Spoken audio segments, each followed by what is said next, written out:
कि कुछ गोप बालक खेल रहे हैं। एक नवतमाल श्याम बालक श्री सनातन जी की ओर देखकर मुस्कुरा रहा है और मंद मंद मुस्कुराते हुए प्रेम भरी तिरछी चितवन से कटाक्ष कर रहा है। सनातन जी आकृष्ट हो गए। वो रूप माधुरी को हृदय लगाने के लिए दौड़ पड़े।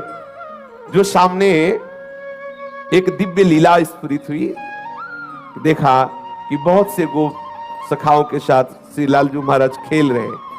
बहुत ही सुंदर श्यामंग कांति है। मंद मंद मुस्कुराते हुए तिरछी चितवन से श्री सनातन जी की तरफ देख रहे हैं। विवश होकर भाग पड़े उनको हृदय से लगाने के लिए। जो ही नजदीक पहुंचकर हृदय लगाने की चेष्टा की तो अंतर्धान हो गए। आप भाव विभोर होकर विलाप करने लगे, क्रंदन करने लगे, अश्रुपात करने लगे। इतनी शिथिलता हुई कि थोड़ी देर के लिए नींद सी आई, एक झपकी सी आई। तो देखा वही श्यामल गोप बालक जो प्रगट में दिखाई दी थी लीला, वही स्वप्न में देखा। और वो कह रहा है, तुम मुझसे मिलना चाहते हो? मैं मथुरा में श्री परशुराम जी चतुर्वेदी के घर में रह रहा हूं। अब तुम मुझको अपने साथ ले लो, वहां जाओ और वहां से मुझको अपने साथ ले लो। तत्काल ही सनातन जी की वो निद्रा टूटी। आप प्रातः काल होते ही मधुकरी के निमित्त श्री परशुराम जी चौबे के आवास स्थान पर पहुंचे। वहां आपको उस बालक का श्री ठाकुर श्री मदन मोहन के रूप में दर्शन हुआ। जब उस घर में पहुंचे तो सुंदर सिंहासन पे श्री मदन मोहन ठाकुर जी विराजमान थे। जे ही दृष्टि की तो वही बालक जो महावन में गोप सखाओं के साथ खेलते देखा, जो स्वप्न में आदेश देते देखा, वही देखा कि ठाकुर मदन मोहन जी के रूप में वो विराजमान है। ओहो, ये तो ठाकुर मदन मोहन जी हमारे साथ ऐसी लीला कर रहे थे। आप एक तक दर्शन करते हुए आसक्त चित्त हुए। आप वैसे तो एक दिन मधुकरी लाते और ठाकुर जी को अर्पित करके कई दिन तक प्रसाद रूप से उसको पाते, फिर कई दिन बाद मधुकरी को दाते। लेकिन मदन मोहन जी के दर्शन के लोभ से आप प्रतिदिन उसी घर में जाने लगे माधुकरी के लिए, और मदन मोहन जी के दर्शन करते और घंटों खड़े दर्शन करते हुए अश्रुपात करते रहते। एक दिन घर की वृद्धा माता ने देखा कि नेत्र में नेत्र मिलाए हुए ठाकुर के घंटों खड़े हैं, अश्रु प्रवाह हो रहा है। आपकी ऐसी प्रेममयी दशा देख के, बाबा इनको देख रहे हो? बाबा इनको मत देखो, ये सर्वनाश कर देते हैं। बहुत वैसे ठाकुर हैं। उस मैया ने कहा। तो श्री सनातन गोस्वामी ने उस मैया की तरफ देखा, बोले सुनो, मेरा बहुत बड़ा कुटुंब था, खूब घर भरा हुआ था संपत्ति से, जन से, परंतु ये जब से आया हमारे घर में इसने सब नाश कर दिया। मेरा परिवार मिट गया, मेरी सब संपत्ति चली गई, केवल मैं अकेली रह गई। ऐसा ही होता है, अकेला ही रखता है। इसीलिए कल की चर्चा में था, पूज्यपाद श्री रूप गोस्वामी जी कहते हैं कि अगर अपने परिवार से मोह ममता हो तो श्री राधा गोविंद देव जी से आंख मत मिलाना। यदि आंख मिला लिया तो किसी काम के नहीं रहोगे। ठीक ऐसे ही श्री मदन मोहन ठाकुर जी की लीला है। उस मैया ने कहा कि सब कुछ नष्ट हो गया जब से आया है, केवल मैं अकेली रह गई हूं। सनातन जी ने वही अश्रु प्रवाह, अनुराग से भीने हुए नेत्र, कहा माता जी तुम इसका परिचय मत दो, मैं जानता हूं मेरी भी यही दशा हो गई है। जब से इसने नजर की तब से सब नाश हो गया। और क्या, राजमंत्री थे, नजर हुई कहां पहुंचा दिया। एक गुदड़ी करवा और भाव में मगल। ये विनोद है महापुरुषों का। समस्त मलिनता माया की जो हमें घेरे हुए है, जब ठाकुर का कृपा कटाक्ष होता है तो उससे बिलक करके अपनी लीला में प्रवेश दे देते हैं, जो चिदानंदमयी है, जो एक रस लीला है। ये परिवर्तनशील जगत की मोह ममता का नाश एकमात्र इनकी कृपा की ओर से होता है। जब से इनसे प्रीति की तब से मेरा सर्वनाश हो गया, श्री सनातन जी ने कहा। इसलिए नाश का अब तो कोई भय रहा नहीं, कोई बचा ही नहीं तो क्या भय है। मेरे निकट जो भी था अब वर्तमान में कुछ नहीं रह गया है। ये इसी की नजर का चमत्कार है। वृद्धा ने कहा तो भी तुम इसकी तरफ देख रहे हो, देखो तुम्हें पसंद आ गया क्या? बोले तो पहले से ही हम राजी हैं, इसके नेत्रों में पहले ही बिक चुके हैं। मैं तो वृद्ध हो चली हूं और मैं सोच भी रही थी कि अब इसकी सेवा कौन करेगा मेरे बाद, क्योंकि परिवार में तो कोई बचा नहीं। देखो, इससे कोई ये मत समझ लेना कि ठाकुर से प्रेम करोगे तो तुम्हारा परिवार नष्ट हो जाएगा, ऐसा नहीं। इसका आंतरिक रहस्य है। जब से मदन मोहन जी पधारे तो एक एक करके अपने धाम भेज दिया, अपनी नित्य लीला में सम्मिलित, जो बड़े बड़े योगियों के लिए दुर्लभ है। ठाकुर मदन मोहन पधारे उस चौबे जी के घर तो सबको अपनी दिव्य लीला में प्रवेश दे दिया। लौकिक धन हटा करके चिदानंद वस्तु प्रदान की। हमारी पार्थिव बुद्धि कहीं ऐसा न सोच बैठे कि ठाकुर से जुड़ने का मतलब है संकट विपत्तियां, ऐसा नहीं। जो प्रभु के चरणों में अपने चित्त को लगा देता है तो बिना अन्य साधन के भी प्रभु उसको स्वीकार कर लेते हैं और अपने दिव्य धाम, दिव्य स्वरूप, दिव्य लीलाओं में प्रवेश दे देते हैं। यहां से हटा देते हैं ये जो माइक लीला है, जन्म मृत्यु दुखद भयावह, इससे हटाकर जहां कोई भय नहीं, महासुख है, वहां पहुंचा देते हैं। वृद्धा ने कहा, बाबा मैं तो वृद्ध हो चली हूं था, मेरी यही अभिलाषा है, इनको कोई ना कोई ले जाएगा ही, मेरे से पूजा सेवा बनेगी नहीं और मैं भी ऊब गई हूं, इससे हमें कोई लाभ प्राप्त हुआ नहीं। क्योंकि वो बाह्य दृष्टि से विनोद में बोल रही कि अब अगर इन लाभ प्राप्त होता तो कम से कम नाती पनाती ही होते, इसकी सेवा कोई नहीं बचा, मैं ही अकेले बची हूं। और ये ऐसा ही करते हैं। श्री राधा बाबा कहते इनका जलनुआ स्वभाव है, ये दूसरिया नहीं रहने देते। ये प्रेम गलित साकरीता में दो न समाये। अगर तुम पूछो कि तुम्हें लाभ क्या प्राप्त हुआ तो यही प्राप्त हुआ कि सपरिवार कुटुंब सब खत्म हो गया है। अब मेरी मृत्यु का समय आ रहा है, कोई ना कोई तो इसकी सेवा के लिए चाहिए ही, और मैं किसको सौंपूं? मैं दे भी उसी को सकती हूं जो इससे प्यार करे। मुझको बड़ा संतोष हुआ तुम्हारे नेत्रों में इसके प्रति प्यार देख करके। आप देखो, इसी से पहचानो कितना प्यार करती ठाकुर को। तुम्हारे नेत्रों में अपने ठाकुर के प्रति प्यार देख करके मुझे संतोष हुआ कि तुम सेवा करोगे। देखो, अपने नेत्रों से मैं इन्हें ओझल नहीं होने देना चाहती, परंतु बाबा अब मेरा शरीर बूढ़ा हो गया है, अब मेरे से सेवा का एक कार्य हो नहीं सकता और बिना सेवा के ठीक नहीं है, इसलिए इनको तुम ले जाओ। श्री सनातन गोस्वामी जी ने कहा, मैया यदि ऐसी बात है तो तुम इन्हें मुझे दे दो, मैं इन्हें अपने संग ले जाऊं। वृद्ध माता ने कहा, बाबा इन्होंने जब मेरा ही सर्वनाश कर दिया तो मुझे डर है कि कहीं कुछ और आपके साथ ना हो जाए।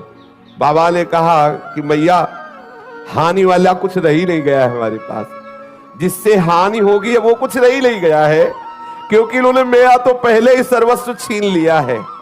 अब एक शरीर में लंगोटी है, ये गुदड़ी है, ये करवा है, जब चाहे तब छीन ले, इसका मुझे कोई भय नहीं है। बाबा श्री सनातन गोस्वामी जी श्री ठाकुर मदन मोहन जी को अनन्य भाव से, वो तो अंदर का जो प्रेम है उसी को देख करके तो ठाकुर ने आकर्षण किया है। वृद्धा माता जी अश्रु प्रवाहित होकर के ठाकुर जी को हृदय से बार बार लगा करके श्री सनातन गोस्वामी जी को दी। सनातन गोस्वामी अत्यंत प्रसन्न होकर, मानो महानिधि है भी महानिधि, अब जिनको ऐसे ठाकुर लाड़िले प्राप्त हुए हो, सोचो उनको कितना सुख। सनातन जी बहुत प्रसन्न मुद्रा में ठाकुर जी को हृदय से लगाकर सीधा वृंदावन में ले आए और आदित्य टीला में श्री ठाकुर जी महाराज को विराजमान। ये जो लाल पत्थर का मंदिर है टीले पे, इसे आदित्य टीला कहते हैं। उनकी पर्णकुटी वहीं थी, वहीं ठाकुर जी को विराजमान किया। सनातन जी की दिनचर्या में उदर पोषण के लिए माधुकरी वृत्ति ही थी। एक दिन ले आते, कई दिन प्रयोग करते, परंतु अब कुटिया में ठाकुर जी पधारे। अब श्री सनातन जी श्री ठाकुर जी के भोग के लिए आटा मांग के लाते और उपला बिन लेते और उसी आटे का गोला बनाकर उपला में पका लेते और ठाकुर जी को अर्पित करते और वही प्रसाद पाते। वैसे तो कई कई दिन तक माधुकरी का भोग लगा के पाते, लेकिन जब से ठाकुर मदन मोहन आए तो रोज आटा लाते और उसी का बाटी बनाकर ठाकुर को अर्पित करते। ठाकुर जी को जब भोग अर्पित करते तो ठाकुर जी मुंह बनाते, क्योंकि चौबे जी के यहाँ मलाई रबड़ी पाले वाले प्रसिद्ध है, मथुरा के चौबे, वहां तो खूब सुंदर राजभोग चलता रहता है। आज भी है, शाम के भांग छानेंगे फिर उनका प्रसाद देखो शाम वाला। हाँ, उनके लीवर की अलग से रचना है, वो मतलब सबके पचले की बात ले, वो अलग होता है, भगवान बना के भेजते हैं वैसा। हमने तो सुना है, देखा तो है नहीं कि 2-2.5 किलो रबड़ी कोई ज्यादा नहीं है, ऐसा सुना है कि हाँ ऐसा सुना है कि वो जब भांग छली होती ना तो 2-2.5 किलो ऐसा हमने सुना। तो ठाकुर जी रबड़ी छालने वाले, अभी यहाँ सूखी बाटी, उसमें नमक भी नहीं, अब कुछ कह नहीं सकते लेकिन मुंह बुलाते ठाकुर जी, जो ये से बाटी रखते ठाकुर। एक दिन हिम्मत करके ठाकुर जी, देख लो ये प्रेम का बल, जैसे कोई बच्चा डरता है ना बड़ों से, ऐसे ठाकुर जी डरते थे श्री सनातन गोस्वामी से। थोड़ा डरते हुए कहा, बाबा ये सूखी बाटी गले से उतरती नहीं है, आप ये जली जली बाटी हमको भोग लगाते हो, हमारा उधर भी काम नहीं कर रहा हो, गले से सरकती नहीं है। अरे इतना नमक तो डाल दिया कर, इतना नमक डाल दिया कर। श्री मदन मोहन जी के मुख से सुनकर के सनातन जी मुस्कुराए और बोले, देखो हमें महाप्रभु ने आदेश किया है कि वृंदावन वैराग्य से रहना। अब मैं समझ गया कि आप मुझे फिर फंसाना चाहते हो, चटोरा स्वभाव है आपका, वैसे ही बाल्यपन से चटोरा स्वभाव। कभी यशोदा मैया के द्वारा दिए हुए माखन से तृप्त नहीं होते थे, जब तक 10-20 घरों से गोपियों के यहां जाकर के बाल लीला करके 10-20 घरों से नहीं पाते। तो हमें पहले से पता है आपके चटोरा स्वभाव है, और वैसे भी चौबे जी के यहां भोग लगता रहा, लेकिन ये बात समझ लो कि यहां ये व्यवस्था नहीं हो पाएगी। आज आप कह रहे हो कि थोड़ा सा नमक मांग के लाना, फिर कहोगे बाबा नमक तो हो गया, अगर थोड़ा घी में डुबो के तो गला सीज जाएगा, फिर कहोगे बाबा थोड़ा मीठा बूरा मिला दो, तो हम इसी चक्कर में कहां तक व्यवस्था करेंगे। कभी तुम घी कहोगे, कभी बूरा कहोगे, तो इसलिए महाराज मैं तो महाप्रभु की आज्ञा के अनुसार ही रहूंगा वैराग्य से। और आप ये जो मांगे रख रहे हो, ये मांग आप अपना चाहो तो पूर्ण कर लो, हमारी तरफ से व्यवस्था होने वाली नहीं है, मैं वैराग्य पूर्ण ही रहूंगा। श्री सनातन गोस्वामी जी से ऐसा ठाकुर जी ने उत्तर सुना, तो उन्होंने कहा तुम फिर मुझे आदेश देते हो कि मैं अपनी व्यवस्था कर लूं। ठाकुर जी ने हाँ बोले, आप व्यवस्था अपनी कर लो, हमें कोई परेशानी नहीं है। ठाकुर जी प्रसन्न हो गए, ठीक है आप वैराग्य से रहो, हम व्यवस्था कर लेते हैं। श्री सनातन गोस्वामी जी ने श्री ठाकुर मदन मोहन जी को कह दिया कि आप अपनी व्यवस्था कर लीजिए। तो उसी समय मुल्तान देशवासी कोई रामदास जी नाम के जो कपूर परिवार के विशाल नौका में विविध रत्नों और सैंधव नमक, काबुल के मेवा इत्यादि भरी हुई, वैसे पहले यमुना जी से ही व्यापार आदि के लिए नौका यात्रा के द्वारा आना जाना होता था। तो वो आगरा जा रहे थे, जिसमें मेवा भरी हुई थी, सेंधा नमक भी था और विविध प्रकार के रत्न भी थे। बहुत बड़ी नौका थी, जिसे नरवाहन जी के चरित्र में आता कि 600 सैनिक तो उस जैनी की नौका की व्यवस्था में थे, और बहुत सा वो व्यापार की सामग्री लिए। तो मतलब कोई ऐसी नौका नहीं कि 10-5 लोग बैठे हों, ऐसे नहीं, विशाल नौकाएं और उसमें संपत्ति। जब ठाकुर जी से कहा आप अपनी व्यवस्था कर लो, तो यहीं नीचे ही यमुना जी बहती थी, जहां से आज परिक्रमा मार्ग है। क्योंकि यमुना जी के समीप ही आदित्य टीला, तो वो आज भी जो लाल पत्थर का मंदिर, तो जो परिक्रमा मार्ग है यमुना प्रवाह उस समय, क्योंकि ऐसा प्रसंग आता है कि वहां से घड़ा लेकर के सीधे ही यमुना जी में कूदा चोर, ऐसी कथा आती है। तो मतलब समीप ही यमुना जी थी, वहां ही आके नौका रुक गई। अब बहुत प्रयास किया, नौका वहां से चली ही नहीं। अब अनेक प्रयास करने पर जब हार गया, चलने की बात क्या, नौका हिली डुली भी नहीं, क्योंकि ठाकुर जी जजमान पटाना चाहते हैं। अब श्री रामदास जी कपूर परेशान हो गए, तो ठाकुर जी ही एक गोप वेश बालक का धारण करके गए और कहा, सुन ये नौका ऐसे नहीं निकलेगी, अगर तुझे नौका निकालना है तो देखो वो संत भगवान बैठे उस वृक्ष के नीचे, सनातन गोस्वामी जी के लिए कहा, वहां जा दंडवत कर, कुछ मनौती मान तो नौका निकल जाएगी, हम तुमको पक्की सलाह देते हैं। अब शिष्य, और ये कौन बालक, वही है ठाकुर जी पटा रहे हैं, नाव रोका और भेज रहे हैं, पर बिना सनातन जी के। ये देखो इनका दुलार देखो, ठाकुर कितना अपने जनों को प्यार करते हैं। वैसे सबके साहब हैं, लेकिन जो इनकी दास्ता स्वीकार कर लेता है वो ठाकुर अपना साहब उसे बना लेता है। कैसा करुणामय है। नरसिंह मेहता जी के लिए देखो अपने को सेवक कहा। जब कभी आदेश हो स्वामी निसंकोच होकर आदेश करना, ये सेवक सदैव आपकी सेवा में तत्पर है। श्री द्वारिकाधीश जी ने ऐसा नरसिंह जी के लिए कहा। सबका साहब अपने सेवकों का सेवक बन जाता है, अपने सेवकों को साहब बना लेता है। जाकर के सनातन जी की शरण में उनसे अनुनय विनय करो, तुम्हारी नाव निकल जाएगी। रामदास कपूर तत्काल जिधर उस गोप बालक ने संकेत किया था वहां गए। श्री सनातन गोस्वामी जी बैठे हुए श्री प्रिया प्रीतम के चिंतन में डूबे हुए थे।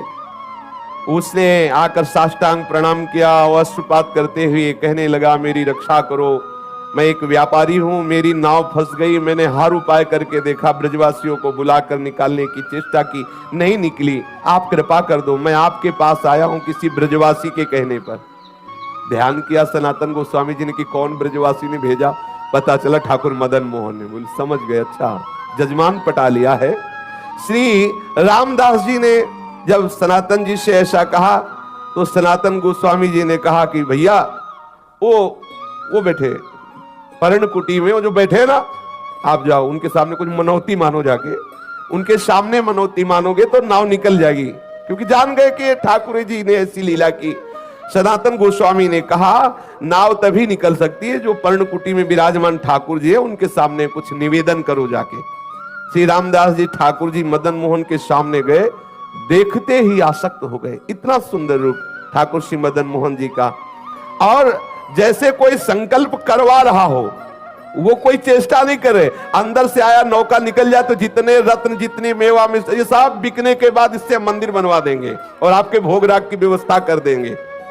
बस आए, सहज में नाव निकल गई, कोई धक्का भी ज्यादा नहीं लगाना पड़ा, क्योंकि रोका जिसलिए था इसीलिए रोका था।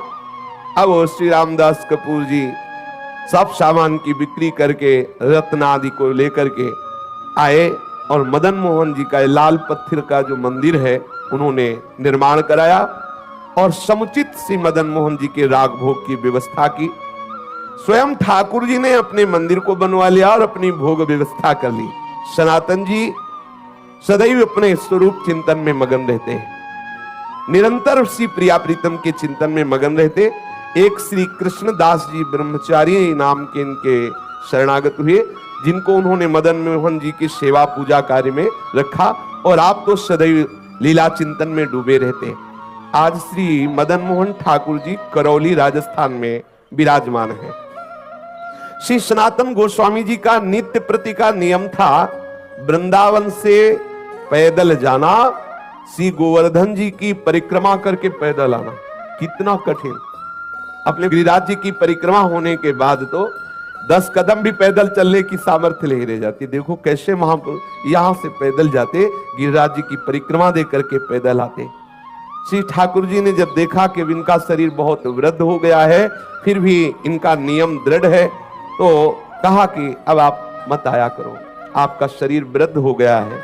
तो उनका रहा नहीं जाता, ये प्रीति है, रहा नहीं जाता बिना परिक्रमा के, बिना आपके दर्शन के। तो श्री ठाकुर जी महाराज स्वयं प्रकट होकर के एक शिला प्रदान की, जिस शिला पर श्री ठाकुर जी का चरण चिन्ह अंकित है, और कहा बाबा तुम इस शिला की परिक्रमा कर लिया करो, इसकी परिक्रमा से तुम्हें संपूर्ण गिरिराज गोवर्धन की परिक्रमा का नियम पूर्ण हो जाएगा, वैसे ही आपको आनंद प्राप्त होगा। वो पावन शिला वर्तमान में श्री वृंदावन में श्री राधा दामोदर जी के मंदिर में विद्यमान है। सब लोग प्राय दर्शन करते हैं। प्रतिदिन आदित्य टीला से श्री सनातन गोस्वामी श्री गोपेश्वर महादेव जी के भी दर्शन करने जाते थे। तो महादेव जी ने देखा कि जब बहुत एकदम वृद्ध हो गए हैं, तब उनसे कहा कि तुम यहाँ रोज गोपेश्वर मत आया करो। बोले आपके दर्शन का नियम है, तो मैं मध्य में ही प्रकट हो जाता हूं। तो जो बनखंडी महादेव जी हैं उस रूप में श्री गोपेश्वर महादेव जी प्रकट हो गए और पूज्य श्री सनातन गोस्वामी जी उनके रोज दर्शन करते, बड़े ही अकिंचन।